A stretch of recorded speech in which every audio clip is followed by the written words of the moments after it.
Bom dia, amigos e amigas. Bom dia, senhores e senhoras. São 6 horas da manhã e 5 minutos no meu relógio. Agradeço a você que nos assiste via YouTube. Peço que você deixe seu like.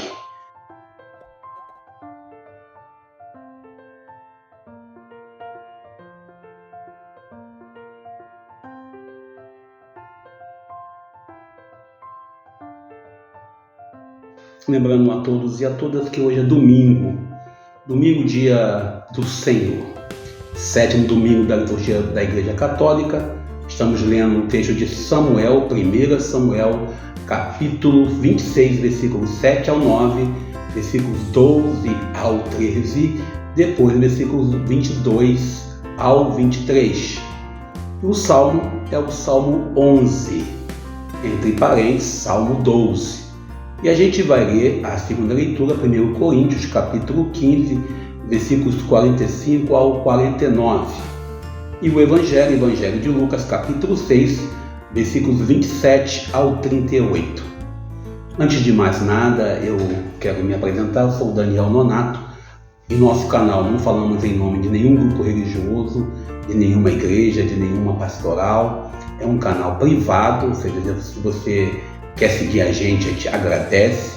A gente aqui geralmente não pede nenhum tipo de apoio financeiro, mas se você quiser nos ajudar, o nosso Pix você já conhece, né? dnonato1@gmail.com. Se quiser colaborar, toda ajuda é bem-vinda. Lembrando a todos e a todas que durante a semana a gente esteve olhando um pouco a realidade. Tradicionalmente a gente posta todos os dias com vocês o Evangelho, e a gente viu aí uma das falas que foi colocada sobre o depoimento do Mauro Cid, o ajudante de ordem do ex-presidente, embusteiro Naro, e que ele disse que foi coagido, alguém disse que ele foi coagido a dar o depoimento que deu. Olha, eu acho que quem fala isso não sabe o que é coação, aquilo que acontecia, né, em alguns lugares que a gente conhece por aí, onde a gente vê claramente o mundo da força letal, a força extrema, a violência, para conseguir algumas declarações.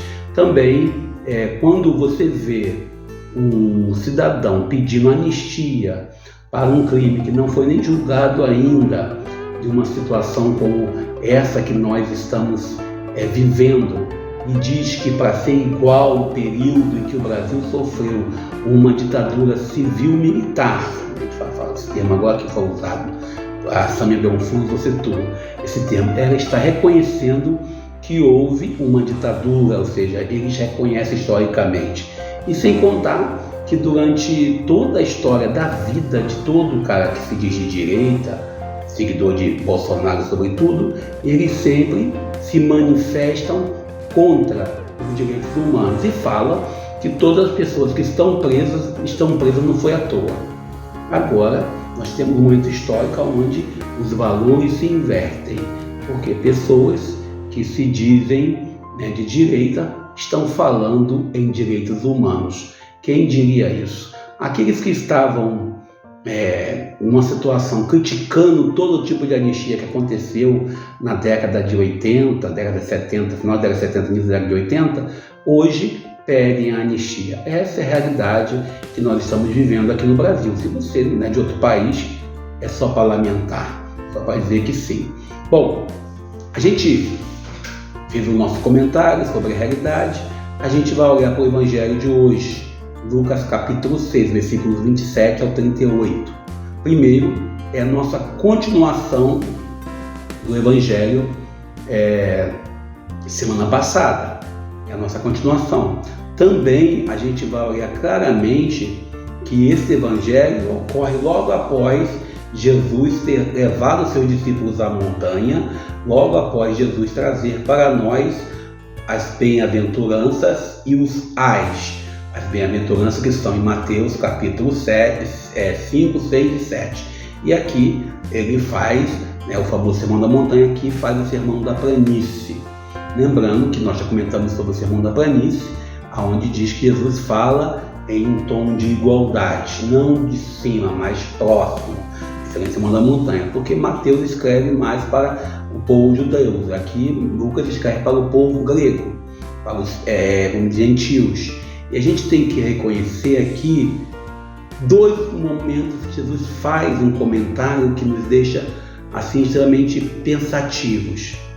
Uma das ordens que Jesus dá é amar o próximo, ou não querer o mal do inimigo. Quantas vezes eu falo isso, quantas vezes nós somos tomados, e eu digo isso com muita tristeza, por situações que nos deixam extremamente magoados. Quantas vezes nós somos obrigados a deixar para lá.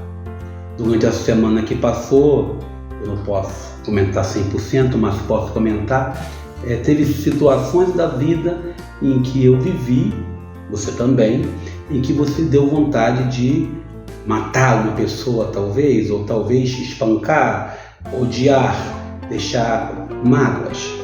E isso são realidades que nós devemos combater. Jesus hoje, quando fala para amar o inimigo, para perdoar, para tentar entender, ele nos propõe um novo método de viver a religião. Nós conhecemos bem como que foi o domínio. A gente olha bem claramente a invasão, a entrada do povo de Deus na terra de Canaã, a terra que corria leite e mel. Entraram através da força. E a gente também entra no contexto da guerra entre Israel e palestinos, onde agora está na fase de entrega de corpos e de reféns. A gente vê claramente como que funciona essa cultura da violência. De um lado, Israel entrega lá 2, 3 pessoas que foram capturadas ou mortos, e do outro lado também entrega. Percebe bem que é uma sangria. Essa é a nossa vocação.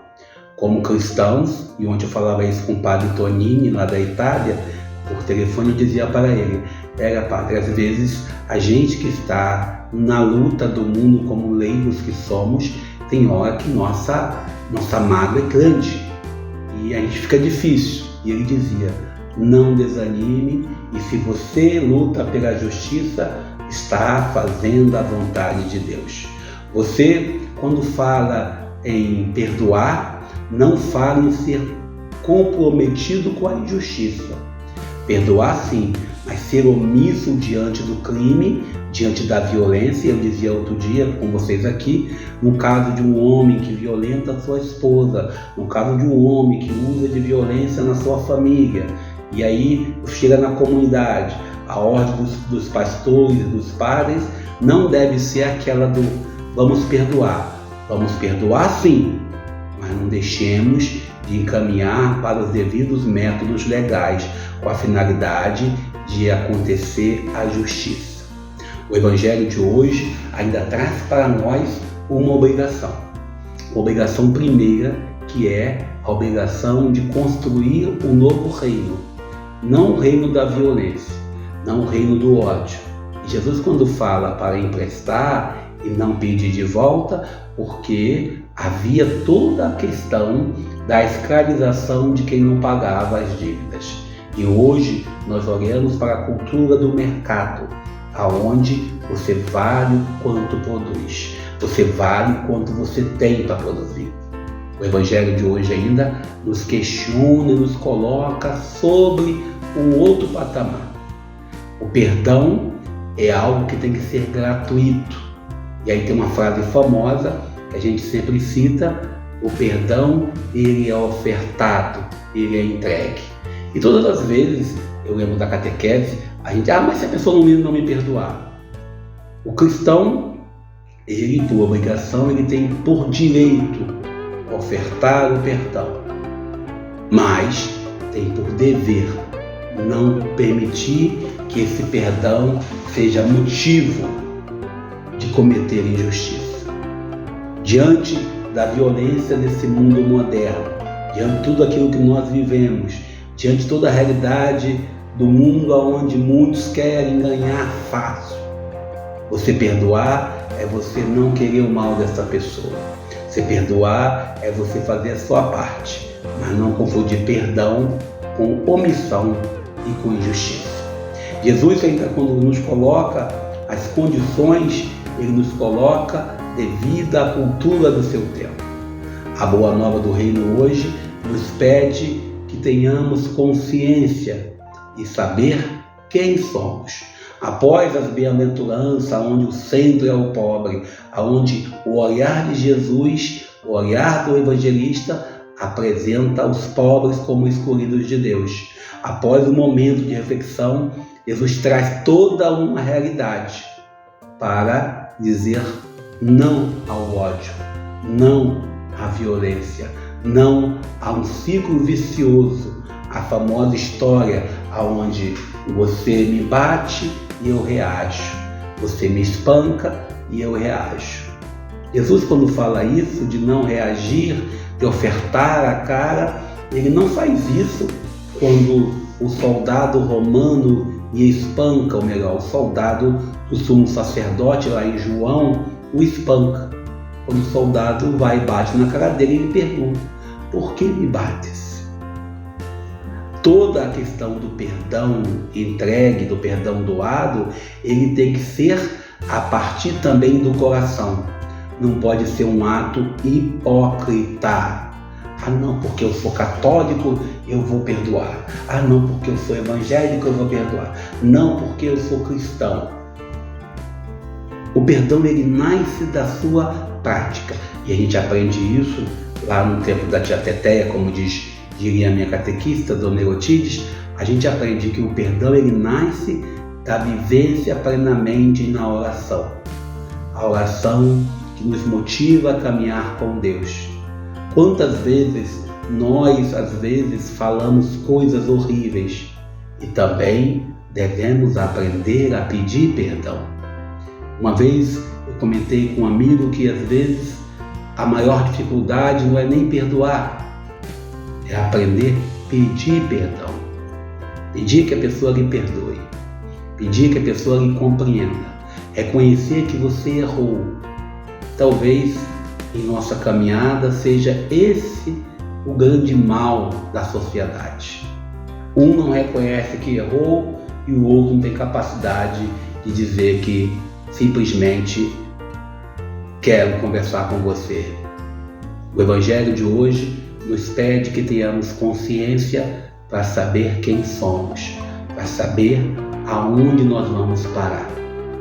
A boa nova do reino de hoje, quando Jesus, nesse sermão, ele fala para alguém, ele fala para todos nós ainda hoje, ele fala para que nós tenhamos consciência.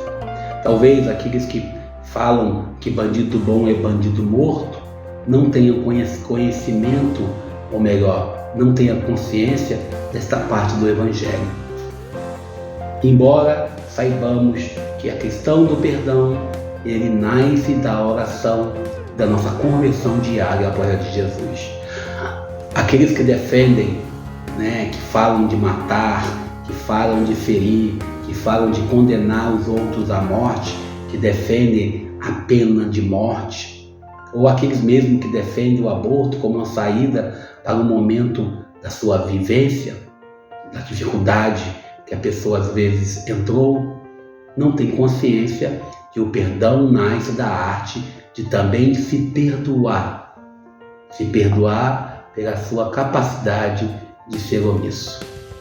Bom, eu vou parar por aqui, peço a você que nos ajude, que produza conosco aí, deixe seu like, seu comentário. Eu não estou falando em nome de nenhum grupo religioso, nenhuma igreja, nenhuma pastoral. Aqui é Daniel Nonato, professor graduado em História, que fala com vocês todos os dias via WhatsApp, via YouTube, mas que está aqui com vocês há 12 anos nesse canal, produzindo com vocês, pedindo que deixe seu like. Que Deus possa nos ajudar, nos abençoar. Eu sou Daniel Nonato. Feliz domingo!